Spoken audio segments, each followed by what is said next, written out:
Yeah. Hello, Kryptonauts, and welcome back to another episode of Cryptocurrency Chat. I am your host, Blockchain John, here with my co host, Jake Jabrelli, for episode 519, ready to give you the Sunday news for March 28th, 2023. With that said, what's up, Jake? What's going on? Well, it's a long 4-day weekend for me, which has been kind of nice. I still did work, even though I'm not supposed to be doing work. But when you're on salary, you can do work anytime, day or night, and they don't care, which I like. I actually like that. I know some people not so happy with the idea of um, being forced to work outside. I'm not being forced to work outside. I choose to work outside. I think the reason I like it is because it means that I get to keep my schedule. And I always say, as long as you get your job done, we don't care what you do. And I was like, yeah, that's what I prefer. So let's poke around here with our kind of sponsorship thing we're doing. Yeah, PacificBitcoin.com. That is coming up here on the West Coast in Los Angeles. It is a festival promoting solely Bitcoin, anything and everything about the orange little coin. Awesome. So if you guys want to check that out, they are taking registrations right now. There's going to be a few speakers. If you click over to speakers, you can see what's going on here. We're going to have Lynn, Greg, Alex, Preston, Mark, Corey speaking for the Bitcoin Festival. And they do have a few sponsors here. You can check those out there. Thank you to sponsors. You got Swan, Ibex Pay, MicroStrategy, Red Bull, Spectre, Bitlist, Mr. Satoshi, Panties for Bitcoin. Yes, Viva Bitcoin.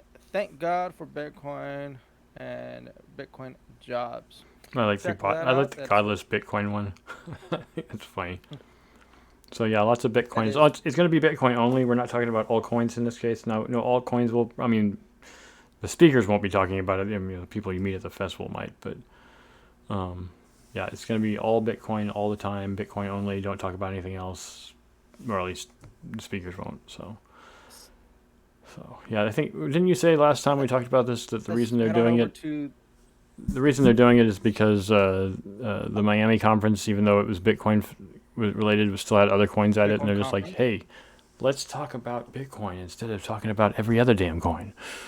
Yeah, I mean, why you can call it a Bitcoin conference when like 90% of it is non-Bitcoin related, Exactly, right? exactly. So, anyways, also we wanted to make a point that we're looking for more followers on our Odyssey channel here. You can check out odyssey.com/@C3media colon zero. But you just look up C3 Media in the search bar and you'll find us. There's also a link on our Cointree page. You can find us there too. But all the content that we produce and put up onto all of our, Spotify and YouTube, etc., can be found on Odyssey ad free. So if you want to Yeah, watch this every is single thing we have, you can find it here with no ads. YouTube will have it's ads, Web three. and Spotify absolutely has ads. So you want ad free content? Check out C3 Media. You can check all the same content we do here. It's all exactly a copy of what we do there. So let's uh, let's head over to the news here. This first news article. Yeah, get rid of this thing. Oh yeah, this is the crypto Twitter. Okay, so this week on crypto Twitter, Shaq. That's Shaquille O'Neal. If you didn't already know, that guy who played basketball is really tall. Yeah. Served with 2 crypto lawsuits on the same day. Dude, Shaq, what's Oh going on? Poor no! Shaq. I don't know if I feel that sorry for him, but he did promote something that he probably shouldn't have promoted. Some viral fake news in the form of AI-generated explosion at the Pentagon briefly tanked Bitcoin's price on Monday. A slow news cycle resulted in the 4th consecutive week of flat prices in the crypto markets. Crypto Twitter was similarly sedate. I guess sedated is the same thing. Throughout the week, although markets briefly panicked on Monday when a machine-generated mock-up of an explosion at the Pentagon went viral. Here's Kaleo. An AI image of an explosion near the Pentagon caused the market to sell off violently for a few minutes before it realized that that was fake. And it came back up. That day, HuffPost senior editor Andy Campbell showed his followers how fake news slips through people's nets. Andy Campbell's comment quickly here on Twitter was prime example of the dangers in the pay to verify system, per the blue check mark.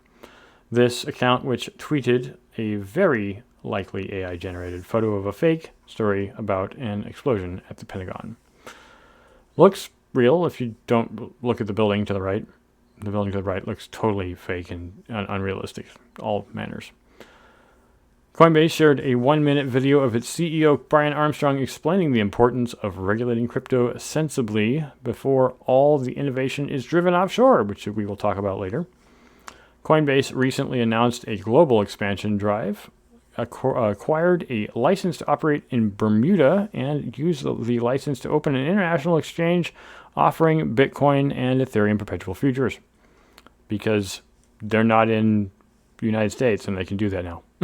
These maneuvers come at a time when the U.S. regulators are hounding the industry with enforcement actions instead of offering guidance or new rules, which are desperately needed, according to industry players. A coalition of FTX users who have banded together, quote, to get more than whole and build a safer, better exchange for all, end quote, on Monday, tweeted the timetable towards FTX relaunch, apparently.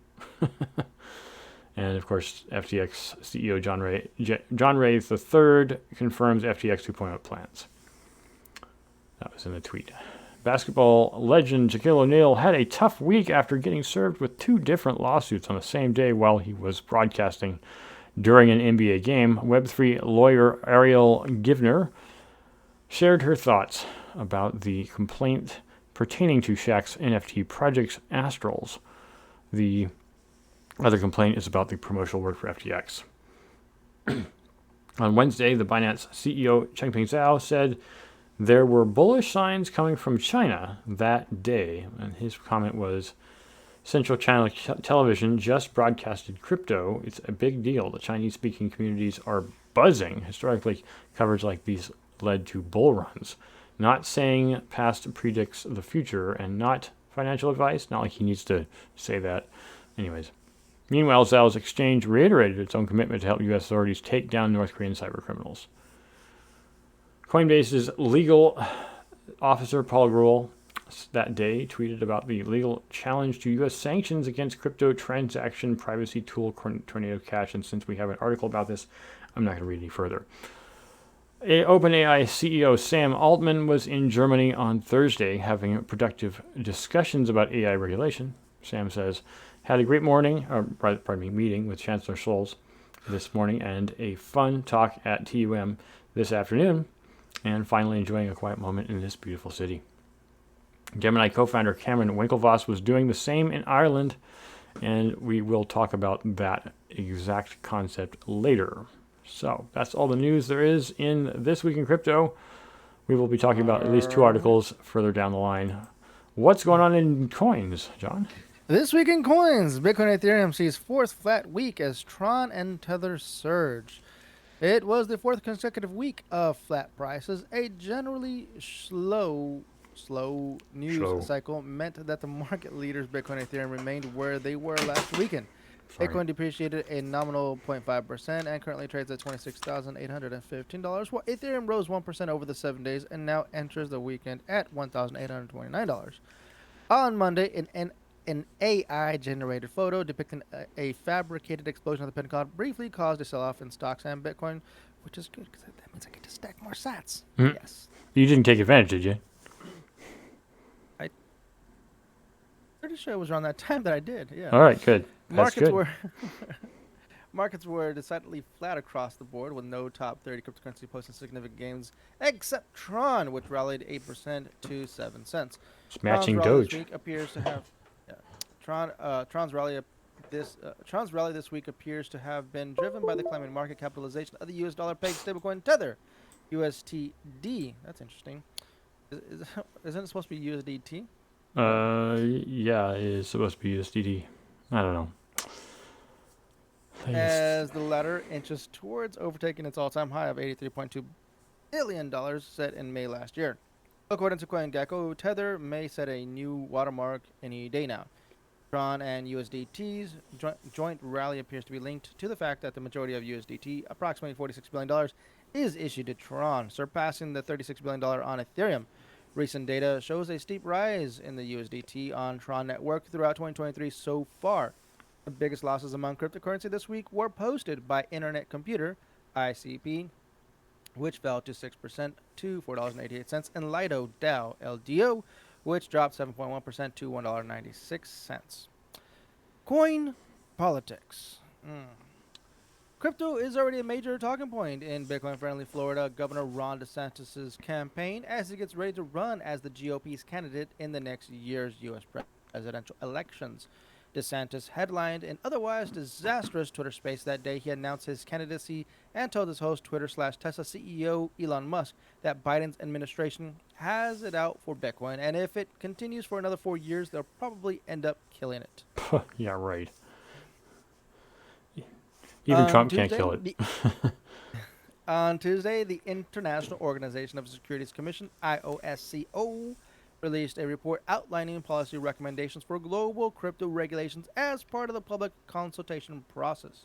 In a nod to the fall of FTX, the IOSCO recommendation warns regulators about crypto companies combining certain functions in a single legal entity or group of affiliated entities, such as one entity running exchanges, trading firms, and custody businesses under one roof.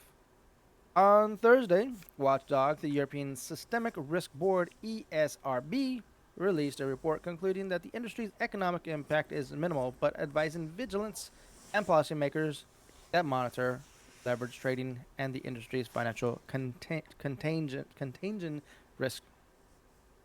That same day, the European Securities Exchange Market Authority (ESMA) and the National Competent Authorities (NCAs) and that the cryptocurrency must be clearly labeled as unregulated, and both investors and investment firms should understand the financial risk involved in trading them. Yeah, and Cryptonauts, that is wrap. I think it's perfectly fine for people for the European Union to say, hey, these are unregulated. The problem is when they're unregulated in the United States, that if you're not an accredited investor, you're SOL. Sorry, these are risky. You shouldn't do it. Oh, you don't have enough money. You can't do it. Sorry. Anyways, so let's move on here to a story about. This was the crypto. Did I get the right one in the right order here? This is the Crypto Consortium Fahrenheit. This is the irony. Crypto Consortium Fahrenheit wins bid to acquire bankrupt Celsius assets. So yeah, the irony is that it's Fahrenheit biting Celsius. Yeah. So yeah, what's going on here? So yeah, they finally got it. I know if anybody had any association, if you had any coin, as John and I did, in Celsius, then you probably got an email about this in the last week that they finally got the go-ahead. What was that section you were talking about? Oh, it was a different article. Never mind. Consortium backed by mining company U.S. Bitcoin Corp, Arlington Capital Proof Group, Stephen Kokonos, Ravi Kaza will take ownership of Celsius' institutional loan portfolio, staked crypto assets, and the firm's Bitcoin mining unit, and other related investments. So Fahrenheit will also provide the capital management team and technology to establish and operate the new public regulatory compliant company. And as we mentioned in the pre-show, one of the things, I think you said this before, John, was that would you be willing to take stock or coin? And I was like, well, at this point, it doesn't matter to me because I have so little in it. But that's a plan B that they have down at the bottom here, the backup plan. Backup plan. Scroll down to the bottom. Right, no, I'm not trying to read the article. The idea is to try to do their best to make everybody whole with their coin, yeah. But if that's not possible, then they're going to try to give some stocks to, let's see, what company was it? It was Global X Digital. Yep. Right, so that's going to be the plan B if it doesn't work out. But yeah, the fact that something is actually happening finally after a year and a half worth of waiting for all those who have had a lot of cash sitting. I mean, I think what was the guy who had the most? I think it was 11 million or 31 million he had sunk into in that list of people. Remember they had the list up of all the people who had investments? Yeah, I don't remember how much it was. I think it was 30 million. It's a good chunk of change, nevertheless. I don't think it was everything he had, but still, as we said, you should definitely never put more than you're willing to lose into any investment, regardless of whether or not it's crypto or not. If you're cool with losing it, then you already know the consequences of losing it. So Well, the good thing is at least there's some headway happening now. Not like Mount Gox that took like 10 plus years to yeah, to yeah, to that was finally a settle. And more government thing. The government seized all the assets. This wasn't the assets in this case weren't seized by the government. So um, yeah, I mean it's neat. We did say that it's neat to see that Silk Road's finally all the Bitcoin from Silk Road's finally coming out. But at the same time, it's good that the government was holding on to it because it just made Bitcoin worth that much more because no one was spending that coin. So or it wasn't available to the market. So yeah, Celsius entered bankruptcy last year in July. With balance sheet basically a hole. They were missing 1.2 billion. Nothing near as much as FTX blew in their escapades. But, I'm just glad that this is finally getting to some level of resolution. As I said, when you're not really entirely certain whether or not you're going to get anything back, you're kind of like, well, if I get nothing, I guess that's what I was expecting. But if I get something, that's better than nothing. So well, let's see if Fahrenheit doesn't go bankrupt. yeah, let's hope. Fingers crossed. Yeah. Continuing Next on. news. There is now a dollar-backed stablecoin on Bitcoin using Ordinals protocol. This was quite interesting. If you guys don't know what ordinals are, it is a protocol on the Bitcoin blockchain where you can inscribe images, videos, music, games under like I think 100 bits. I think it was. I forget exactly the amount, but yeah. Anyways, you can inscribe data directly onto the Bitcoin blockchain, and now there's earlier this week there's been a lot of talk about this controversial BRC20, which is mimics the ERC20 protocol on Ethereum, where anybody can generate an X amount of coins out of thin air and use that as a stock or as a certificate or tickets or pretty much anything, right? Or just create your own tokens. And now you can do that on Bitcoin with BRC20 protocol. And there's some debate in regards to is this legal or illegal. And yeah, now Stably came out and said, you know what, we're actually going to use BRC20 to create a stable coin. And so Stably has now listed on their website. And you know what, I'm going to go to Stably real quick just to show you guys. Stably, let's go there real quick. Stably.io, and right at the bottom, easily buy and sell crypto and stable coins. You scroll down to the bottom, you'll see there are stable coins. There's BRC20 USD, and there it is. There's all the information there in regards to the token itself. That's pretty cool. They're pretty transparent about this. If you guys want to dig a little further on their BRC20, it's all there. Yeah. So there's still debate on that. I'm sure the SEC is still going to come out and try to make regulations. Get on their the case too. BRC20. Yeah. Yeah. As the it seems as it almost always has since the beginning of the SEC getting on anyone's case, whether it be library or XRP. They don't seem to have rules, as Coinbase has been screaming at them for ages now to define. What they do seem to have is force. They're kind of like, change your ways or else. And it's like, or else what? Or else we'll bankrupt you or sue you. And it's like, yeah, but why? You're not explaining why. Tell us why. And they're like, because government. We just don't want you to exist. Go away. Stop annoying our investors. Don't depeg the dollar. And it's like, dude, you guys depeg the dollar in the 70s. So just to elaborate on Stabler real quick, they do have other stable coins. They've been doing this for a while. They're just adding this new stable coin Yep. into their pool.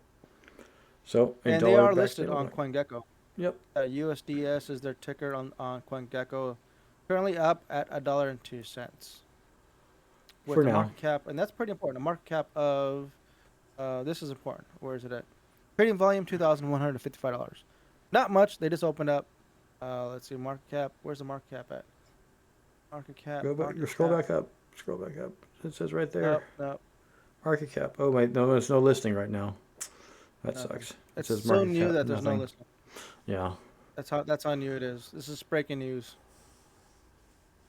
All right, So cool.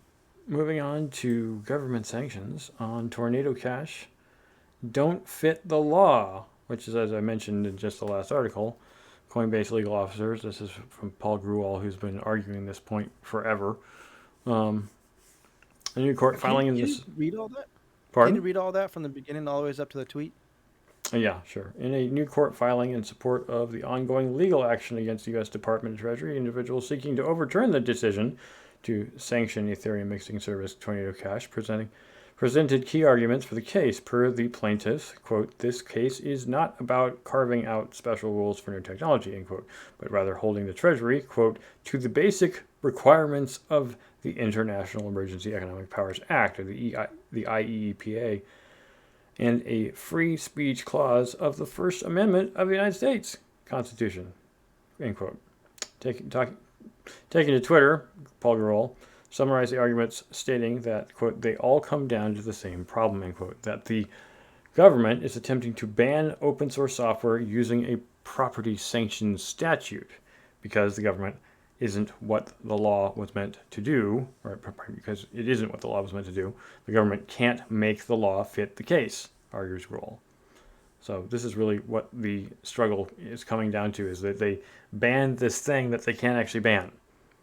Because it's not a person doing it, it's software. The software's purpose is something the government doesn't like, but that doesn't mean they can ban it, because how would you ban it? You can say. Not only that, they're also trying to use the First Amendment in the courts, saying that this is free speech. It's open source, and the government has been constantly coming back trying to ban this, ban that, and this is all open source code. It's like people are using this for good, and of course there's going to be entities out there like Right. Lazarus. The argument we gave in the past was, if a company that provides a service or just a thing that exists in the world exists and can be used for nefarious purposes, you could say that literally about anything. Yes, the classic example that was given, it was by a Stanford professor, but it's one I've used for many years since, is when you prosecute a person for a crime, or a group of people for a crime, you don't prosecute the people who provided the access to the tool. You don't process the people who made the tool itself. You're looking for motive. The tool itself was not created to do crimes. That being Tornado Cash. It's privacy. And it's not just a political stance. The purpose of all mixing services is privacy. And it's fine if people want privacy, but the government doesn't like that, because then they can't prosecute people that, this is the excuse the government's doing. If anyone's doing, grandstanding, it's the government going, well, we need to get in the back door so we can see what's going on. You want to get in the back door so you can monitor everybody.